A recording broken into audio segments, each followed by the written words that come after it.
Buenas tardes, profesores, profesoras. Es un gusto estar nuevamente con ustedes acá. Como ustedes recuerdan, estamos en una serie vinculada a la reflexión en torno a las emociones, el clima y los aprendizajes, acá en nuestros diálogos educativos. Hoy día tenemos a una profesora de educación inicial, Viviana Guerrero. ¿Cómo estás? Bien, Lilia, muchas gracias por la invitación. Cuéntanos un poco, ¿cuál es tu formación? ¿A qué te dedicas? Bueno, yo soy maestra de inicial, como bien dices, pero además en mi camino profesional conocí lo que es la práctica psicomotriz couturier. Hice esa formación que me abrió un poco el mundo y junto con la práctica psicomotriz couturier, la propuesta picleriana y acompañamiento temprano, vengo incorporando una serie de aspectos en mi práctica cotidiana con los niños, con los padres y con las maestras.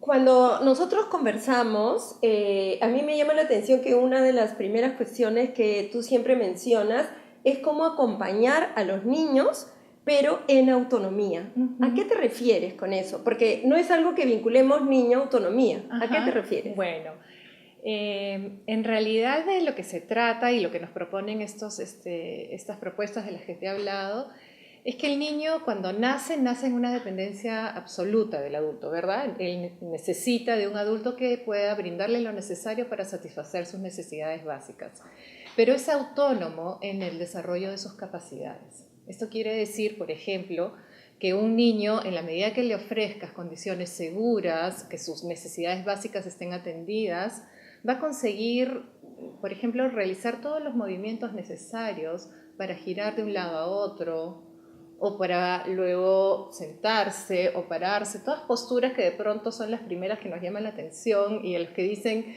ya se sienta, ya se para, pero en realidad todo ese recorrido que hace, lo hace de manera autónoma. Es decir, no necesita que alguien le enseñe cómo hacer una u otra cosa porque tiene todos los recursos necesarios para desarrollarse. Entonces, así como es respecto al desarrollo postural, es respecto a toda la persona en su integralidad, porque hablamos de que el niño se vaya haciendo cargo de sí progresivamente, teniendo todas estas condiciones de afecto, de satisfacción de sus necesidades, condiciones físicas y acompañado por adultos que respeten a este niño y que confíen en que va a poder desarrollarse. Justamente cuando tú tratas de hablar de límites y libertad, estaba leyendo el otro día un documento tuyo, también hablas de comunicación y de respeto, ¿no? En un contexto además donde yo muchas veces escucho o veo que las profesoras como que se van a los extremos, ¿no? Es decir, tenemos profesoras un poco autoritarias y profesoras que por no querer ser autoritarias no generan un ambiente de contención. Entonces, podríamos conversar un poco sobre esto de los límites, la libertad, pero un contexto de comunicación, respeto. Así es. Desde mi perspectiva, desde mi experiencia, la comunicación y el respeto son como dos aspectos ejes en el desarrollo del niño, en las interacciones entre las personas y en la construcción de relaciones de confianza. Es decir, si incluso desde que el bebé está en el vientre, hay una relación de respeto y hay una comunicación, ¿no? Yo, madre gestante, me acompaño a ese bebé que está creciendo y transmito de alguna manera un cuidado hacia él. Y las personas que están en mi entorno también, ¿no? Ya sea un compañero, una pareja, también están en este deseo de comunicarse, de encontrarse. Cuando el bebé nace, expresa de cierta manera y va comunicando de cierta manera aquello que le interesa, que necesita, y el adulto lo escucha y responde a esa necesidad. Y entonces este niño va creciendo en la confianza de que lo que él dice es escuchado y además hay una respuesta. Entonces ahí se instauran las bases de la comunicación, de este deseo de poder decir, porque te sabes escuchado. Y este respeto que muestras al considerar a la otra persona, la escuchas, la atiendes, respondes a ella, este respeto también se vive, se percibe y se devuelve. Entonces, estoy hablándote, digamos, de los inicios de las bases, ¿no? Pero en el recorrido crecer, de desarrollarte, en la medida que hay respeto y comunicación, podemos hablar de una relación de confianza. Entonces, un adulto que ofrece seguridad y confianza a un niño, le transmite lo que es posible y lo que no es posible. Dentro de esa gama de posibilidades que tengo la libertad de decidir. Y ahí conectamos un poco con lo que hablábamos hace un momento, de la autonomía, de esta capacidad de poder decidir, elegir qué opción, dentro de las opciones que tengo, qué quiero hacer. Entonces, no hablamos de un libertinaje, por así decirlo, sino hablamos de que hay ciertas condiciones que te ofrece el adulto dentro de las cuales tú te puedes mover, que son condiciones que están además pensadas en base a tu bienestar, a tu cuidado, y tú tienes la posibilidad de elegir. Por ejemplo, si hablamos de un ambiente escolar, ¿no? En el que tenemos niños de repente de 2 años de edad, que son bastante pequeños, y que llegan a este espacio a jugar. Yo ofrezco condiciones seguras y voy ofreciendo las reglas de qué es posible y qué no es posible en este espacio. Y entonces las reglas tienen que ver con los límites. Así es. Y esta palabra no, ¿debemos o no debemos decirla? Porque a veces yo he leído cosas como, no se dice. Ajá. Pero también algunas personas han escuchado, no, ellos también tienen que aprender a recibir el no. Entonces, ¿cuál es la figura del no?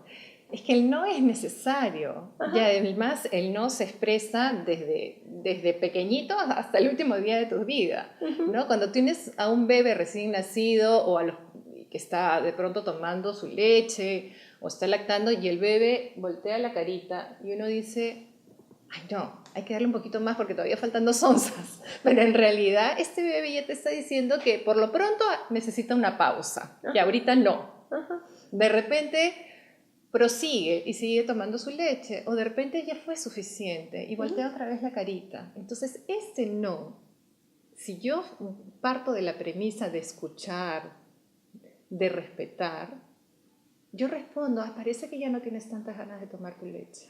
Entonces, el no aparece desde el gesto. Luego aparece de pronto cuando los niños dicen no, o cuando hacen no con la carita, o cuando te dicen de frente no. Entonces, la idea es que tanto el niño como el adulto puedan usar el no para expresar aquello que en ese momento no desean.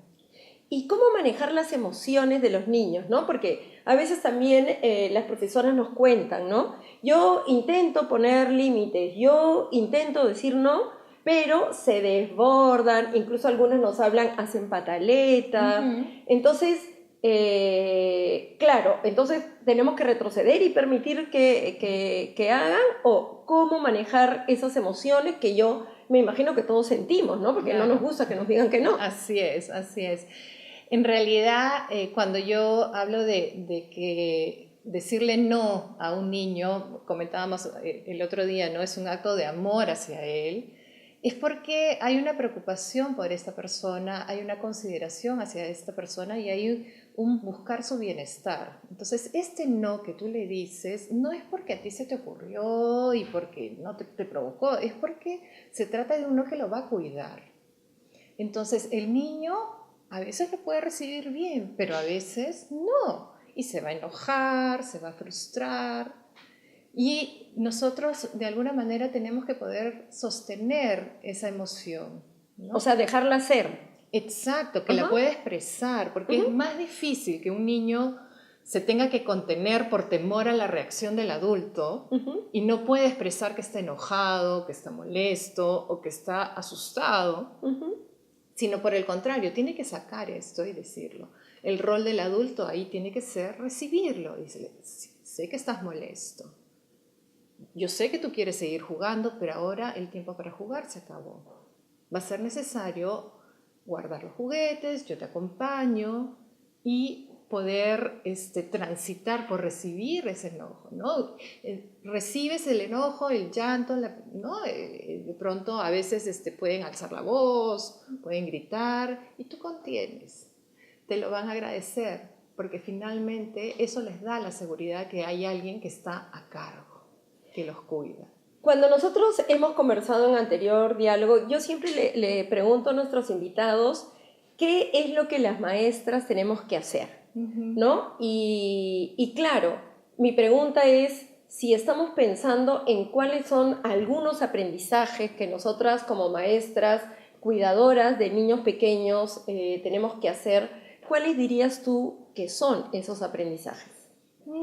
Bueno, O por lo menos un par para ir iniciando. Claro, yo creo que lo primero que tenemos que pensar es en revisar nuestras propias emociones y nuestras propias sensaciones respecto a los límites y respecto a la autoridad. Cómo lo hemos vivido nosotros y cómo lo vivimos actualmente. A veces una figura de autoridad, incluso siendo adulto, te puede paralizar. ¿No?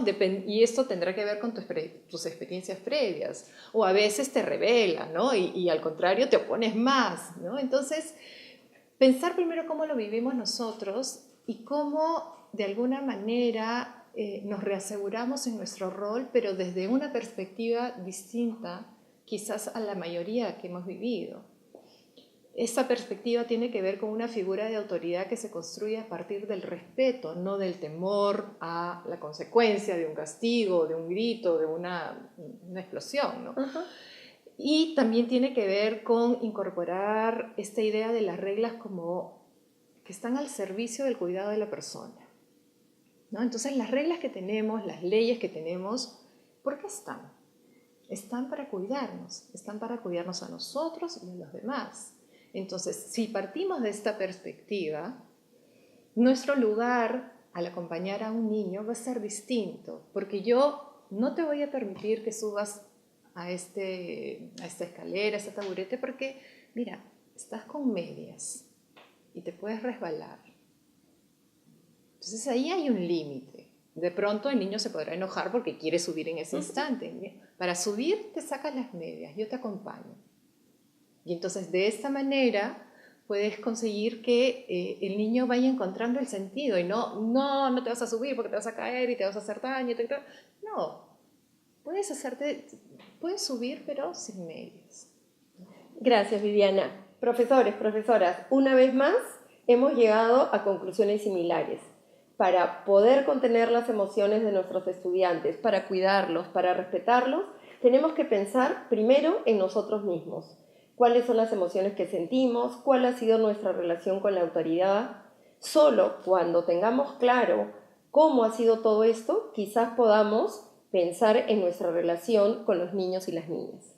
Yo te agradezco, Viviana, habernos acompañado hoy día y profesores, profesoras, los esperamos en los siguientes diálogos.